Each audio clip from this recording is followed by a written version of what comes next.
Today, President Biden's vaccine mandate in the Supreme Court. Justices are hearing arguments from both sides, and 80 million workers could be impacted. We speak to the lead plaintiffs and some experts. New jobs report from the Labor Department. Unemployment rate falling below 4% for the first time since the pandemic. Many jobs did the U.S. economy add. And the Consumer Electronics Show is wrapping up. We'll show you some of the tech highlights that you can buy today. That and much more coming up on NTD Business.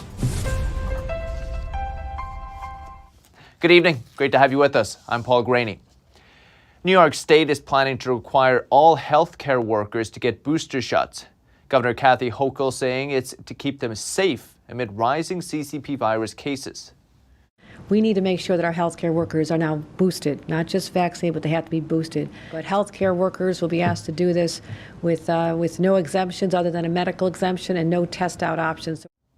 Hochul says healthcare workers should get the booster shot within 2 weeks of eligibility. The mandate still needs to be approved by state health officials who will meet Tuesday, but the governor says she expects the rule will be approved. California and New Mexico have also issued similar mandates, with an increasing number of businesses also mandating that workers and customers get the boosters. And the Supreme Court is hearing oral arguments today on President Biden's vaccine mandate for large employers. Under it, businesses with 100 employees or more need to require their workers to be vaccinated or make sure they're tested on a weekly basis. NTD's Eileen Richards has the update. The national vaccine mandate's fate is in the balance. On Friday, the Supreme Court is hearing about the mandates from OSHA and Centers for Medicare and Medicaid Services after mixed decisions from the lower courts. If the court does not stay this rule by Monday when it's to take effect, that businesses will lose employees, people will walk off the job. Karen Harnett is the executive director of the NFIB Legal Center. The NFIB is leading the lawsuit, arguing that OSHA doesn't have the statutory authority to enforce the mandate, which takes effect Monday. We're already looking at unprecedented labor shortages. NFIB's research yesterday shows 49% of small businesses are trying to find workers right now. When we're looking at supply chain disruptions, which definitely will be impacted if there's a worker, even more impacted if there's a worker shortage going forward. All of that is going to be exacerbated if this rule takes effect. The White House said last summer that federal mandates would not happen, but changed its mind as the CCP virus continued. They argue this will save lives and strengthen the economy. Gerald Kamisong is the CEO of Todos Medical. Kamisong says the only way to stop the spread is to know who has it. There should really be a mandate for testing everybody, regardless of vaccination status, and not kind of solely look at the unvaccinated for those additional standards. Tyler Brooks is a constitutional law attorney at the law office of B. Tyler Brooks. Brooks is cautiously optimistic that the Supreme Court will grant some form of relief. And particularly with respect to the OSHA mandate, I think that the Supreme Court will may be more deferential to state imposed mandates. The Supreme Court has in the past rejected religious-based challenges to state vaccine mandates. Eileen Richards, NTD News. But despite controversy over vaccine mandates, the U.S. unemployment rate has fallen below 4% for the first time since global lockdowns heralded the beginning of the pandemic. December saw gains in leisure, business services, manufacturing, and construction, with 200,000 jobs added in total. The number of jobs added in November and October were also revised up. Workers getting paid more too. Average hourly earnings increasing again last month. They're up 4.7% over the past year. But keep in mind the CPI is up almost 7% over a similar period. The unemployment rate is now just 0.4 of a percentage point off February 2020's reading of 3.5%, although there are considerably fewer people in the workforce now. So joining us to discuss the jobs report is renowned author and economist Robert Genetski. Robert, great to see you. Great to see you, Paul. Robert Wu, I see headlines. We have headlines in the televisions in the studio here, headlines on the various websites, Wall Street Journal, etc., kind of highlighting the fact that today's jobs report was a big miss, that economists had been predicting 400,000 jobs added. We only got, around 200,000.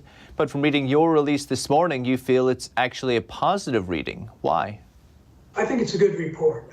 First of all, I always look at the payrolls for private sector workers, because the private sector is really the source of everyone else's income. The public service, of course, is paid from people's taxes, and the taxes are generated from the private sector. There were 211,000 jobs. My estimate was 200,000, so it was more than my estimate. I can't help the other forecasters for why they forecast 400,000. But these figures are crazy. They can even be revised. A lot of our previous months were revised up. The gain was about a 2% annual rate for private payroll employment. To me, that's pretty solid, especially given all the problems with people being out sick and supply chain problems, things like this.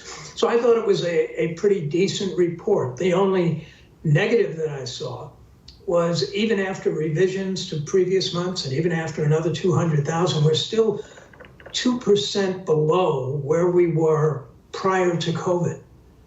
So in that sense, it still is a bit of a weak one when we look at it from an overall perspective. But given all the things that are going on, I thought it was pretty good. I think traditionally as well, when we got lower than expected jobs reports and jobs numbers, we felt it's not a good thing. It means people can't find work, right? There's not enough work for people to find. But the things have really been turned on their head. Everywhere in New York City is help wanted. And even when I speak with people who are in, higher skilled jobs and businesses as well, they can't find work either. So what do you think in the long term? What are the effects of this inability to find workers? What's the effects on the economy? Well, the main effect is a good one for workers. That is, workers are in demand, so their salaries are going up. And that's good news, so long as it goes up over and above the increase in prices.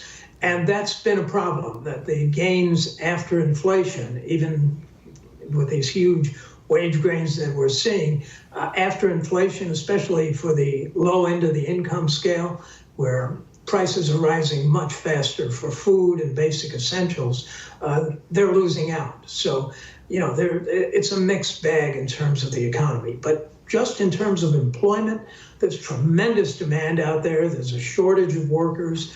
And so it's a workers' market in terms of getting jobs. And from their perspective, that's good news. Right. I think something from your release this morning really stuck out to me, our producer as well. I brought it to her attention. You feel that stocks are overvalued by about 36%. This is quite extraordinary. Are you expecting a reversion to that value? Eventually, yes. The question, of course, is the timing. And no one is great about timing the stock market. But I try. And as with others, I'll make my mistakes. What I'm looking at now, first of all, my analysis of what the market is worth was since 2009 showed the market to be undervalued significantly. And so there were continually upward pressures. Of course, we had a lot of ups and downs there. About the end of this year, we finally saw the market for the first time, at the end of last year, we saw the market go overvalued for the first time. The end of the previous year. That's what happens when you change years. You forget where you are, at least I do. Anyway, we were finally, we reached our fundamental value for the first time in well over a decade. And now we've continued to go higher and higher. And we are actually, my estimate, 36% overvalued. We've been up as high as 38% prior to this recent decline. Now, does that mean that we should necessarily go down? Well, I think it eventually means that we probably will either level off or go down. The problem is the timing. Robert Genetski, really appreciate it as always. Thank you so much. Paul, thank you. Appreciate it. And inflation just hit 5% in the Eurozone, a record high. Economists had predicted 4.7%. Inflation is driven mostly by skyrocketing food and energy prices, with the European Central Bank maybe pressured into reducing its monetary policy even sooner than expected. Back stateside, Wall Street closed lower today, wrapped up the first week of the year in the red. The Dow fell 5 points for the day. S&P 500 lost 19 points, 0.4%, while the Nasdaq lost 145 points today, nearly 1%. And former President Trump's social media app called Truth Social is expected to launch in about a month and a half. Shares of the company linked to the app jumped on the news today. The app will apparently debut on February 1st, with Truth Social billing itself as a challenger to Facebook and Twitter. The Trump Media and Technology Group teased the app last month, with former Republican Congressman Devin Nunes quitting his job in the House of Representatives to become the firm's CEO. And GameStop shares soaring today on news the company might be entering the NFT marketplace and partnering with some cryptocurrencies. Rumors, though, so far, nothing official. NTD's Phil Zoe reports. GameStop shares soaring over 20% at one point Friday on rumors the video game store might be planning an NFT marketplace. Buy the rumors and sell the news. GameStop is a meme stock. There are people who are involved in the meme stock craze that went on in January of last year are also in the NFT space, and so it's a natural market fit for them. That's when GameStop shares went from a low of around $40 to nearly $500, increasing tenfold in about a week in January last year. Supporters are buying into the rumor. Say with a lot of confidence that GameStop is definitely thinking of jumping into the crypto world. And it may not be limited to just GameStop. Over the next 12 to 18 months, you're going to see a lot of these play-to-earn games come to market because they're being built behind the scenes right now. But crypto journalist David Gerard says beware of meme stocks. It's buying in because people think it's cool and funny to buy this stock and make it go up, because its fundamentals are quite bad. Gerard is not a fan of NFTs either. Now, NFTs are rubbish, right? I think they're the absolute most trash investments possible, and maybe you can make money on them. The market is very bad and full of bad actors and very manipulated. The NFT market is less solid than the Bitcoin market for trading. I'd really say stay away from it. GameStop shares hit a high of around $160 Friday. Now it's trading around the mid-130s. Phil Zoe, NTD News. And Aston Martin sales to dealers surged 82% last year, boosted by its first SUV. The company, though, says it was hit by delays for its premium Valkyrie sports car. Aston Martin said 10 Valkyries were shipped in the fourth quarter, fewer than planned.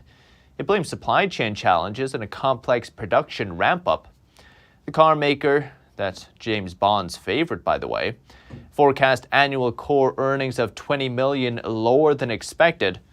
Even so, it sold over 6,000 cars last year, helped by demand for the DBX sports utility vehicle. And French fashion house Dior is setting up pop-up stores to debut its Dior Vibe line. It was designed by the brand's creative director. The collection merges sportswear and Dior's typically elegant design values. Dior will also showcase its collaboration with Techno Gym. It's a high-end sports equipment company from Italy. Pop-up stores will be opening up around the world, including London, Seoul, Beverly Hills, and Paris. And the Consumer Electronics Show brought us a lot of big revelations this year, gave us the ability to imagine the future a little. But what about the present? Here's NTD's Evelyn Lee with what you can actually order now. The CES Tech Show this year unveiled a long list of new tech products, from a humanoid robot, a baby space shuttle, to mind-controlled earbuds. While it's great to get a glimpse into the future, here are 3 cool things you can actually buy now. For a cozy evening at home, Samsung introduced the Freestyle. It's a mini projector that rotates 180 degrees and has flexible viewing angles. Samsung says it has nifty features like smart calibration. That means it adjusts its color temperature depending on the color of your wall. It also has on-demand streaming services and a mood light option. For those who need a bit more action, there is an e-bike for the snowy winter. Moonbike designed one and replaced the front wheel with a single ski. The ride combines different aspects of snowmobiles and two-wheelers like bikes and motorcycles. It goes up to 26 miles per hour and will ship this winter. And last but not least, for the gamers out there, a haptic vest. If you've ever wondered how your video game character feels when it gets punched or shot, this can give you the answer. But it doesn't just give you discomfort, to be fair. It can also give virtual hugs, among other things. Well, these are some of the highlights. CES had a lot more to offer, from smart home gadgets like a no-touch faucet to health tech like the first ever handheld test for traumatic brain injury. Evelyn Lee, NTD News. And the Chinese Communist Party is reportedly going after the country's algorithms. It's going to regulate how companies operate them, with experts concerned it will hurt investor confidence in China. NTD's Faye Corder has the details. The Chinese regime has finalized rules governing the way tech companies use recommendation algorithms. It's to increase oversight in tech industry. The more vision they have into that and exposure, then the more control they can have of those systems. The new rules are seen as targeting the secret behind the success of many tech giants. The managing director of Capture, Bob Bilbrook, says algorithms are the lifeblood of tech companies. For instance, in Facebook, it runs and they have all these engines that run these different communication models that allow that communication to take place instantaneously. Under China's algorithm regulation, companies cannot use algorithm recommendations to violate Chinese law, such as endangering national security. And new services need to obtain a license and cannot push fake news. Bilbrook is concerned it will impact the investment community. How many users are going to exit because they don't want that exposure that is now going to be there with that much of the Chinese government having that much control and knowledge base into the inner workings of those tech companies. As for Western tech giants that want to reach the Chinese market, Bilbrook thinks it'll be a hard trade-off. Technology is supposed to be free and innovative, and it's really set to the capitalistic approach to the world, where communism doesn't really invite that complementary part of the technology. Beijing says companies can be fined from around $1,500 to $15,000 for violating the rules. They'll go into effect on March 1st. Faye Corder, NTD News.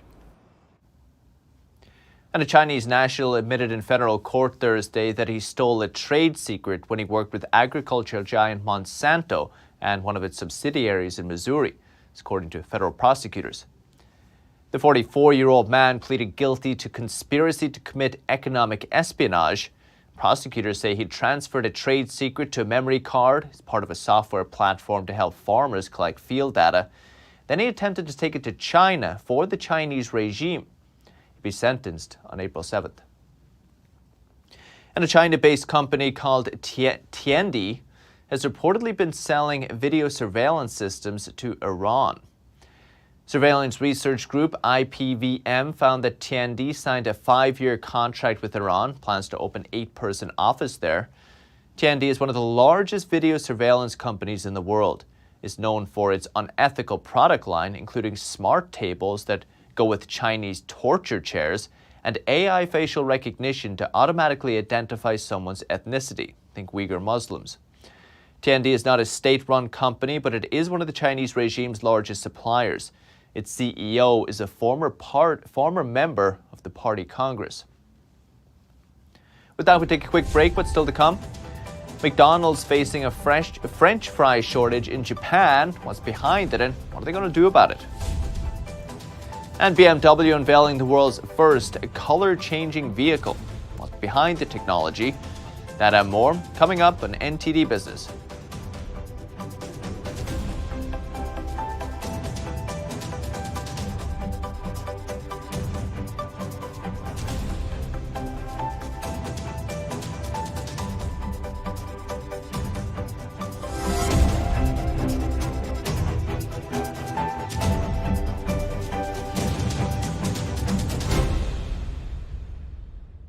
Hello, I'm Mike Lindell. Cancel culture has not only affected myself and my pillow, but millions of you out there. Before all this started, I had already written in my memoir, I dedicate this book to anyone that's looking for hope. Well, right now, we're all looking for hope. I believe that my story is going to bring inspiration and hope to everyone. By the time you're done reading my book, you will believe that with God, all things are possible. To thank you all for your support, I'm offering some of my best prices ever on MyPillow products, including this exclusive bundle. You get my book and these 5 MyPillows. They all have beautiful scenes and verses from the Bible, such as Isaiah 41:10. Do not fear, for I am with you. This 6-pack bundle is regularly $219. Now it's just $99.98 and free shipping with your promo code. Go to mypillow.com and use the promo code on your screen or call the 1-800 number below. Thank you and God bless.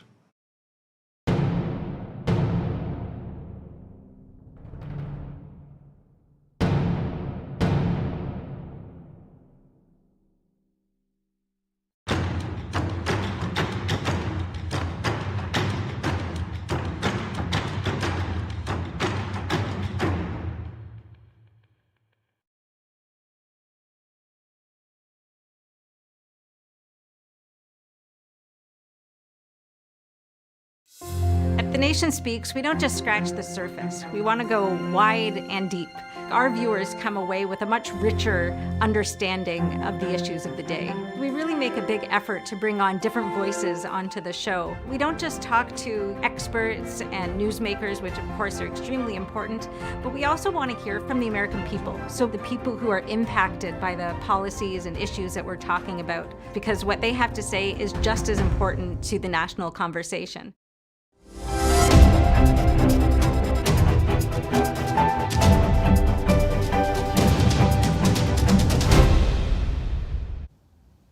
Welcome back.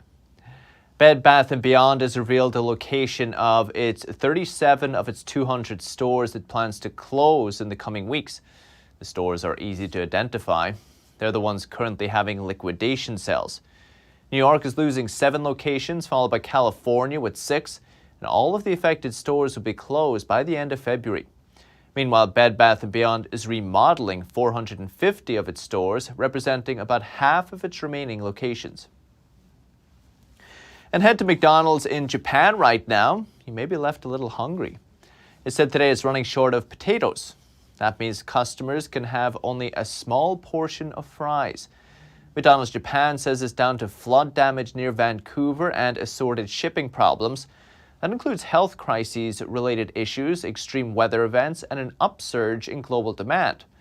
As a result, it will only serve small fries for about a month. Had to take a similar step in December. Disgruntled McDonald's and customers may not know it, but they're at the mercy of global events. Have you ever imagined cars that can change colors? It's now a reality. BMW just unveiled the world's first color-changing car at the Consumer Electronics Show in Las Vegas. Take a look.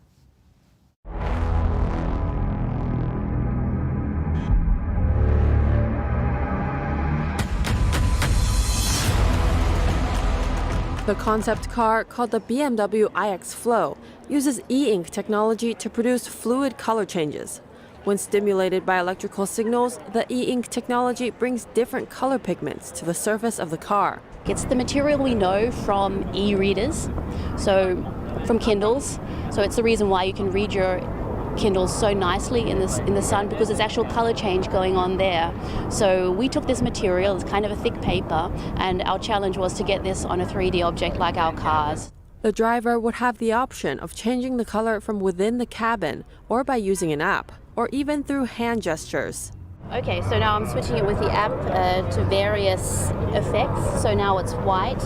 We switch it to a darker color, and now back to white, and we'll put it into bi-color mode. So the top's lighter and the bottom is darker. The current model displayed at CES can only turn gray and white, but BMW plans to cover a wide color spectrum.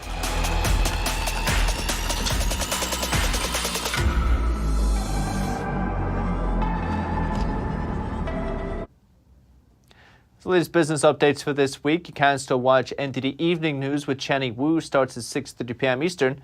For NTD Business, it's all for this week. Thank you for watching. We'll see you Monday.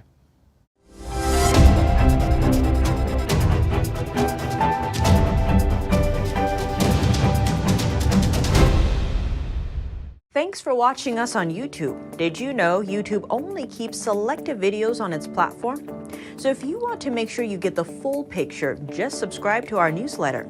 Go to newsletter.ntd.com and sign up. It's free.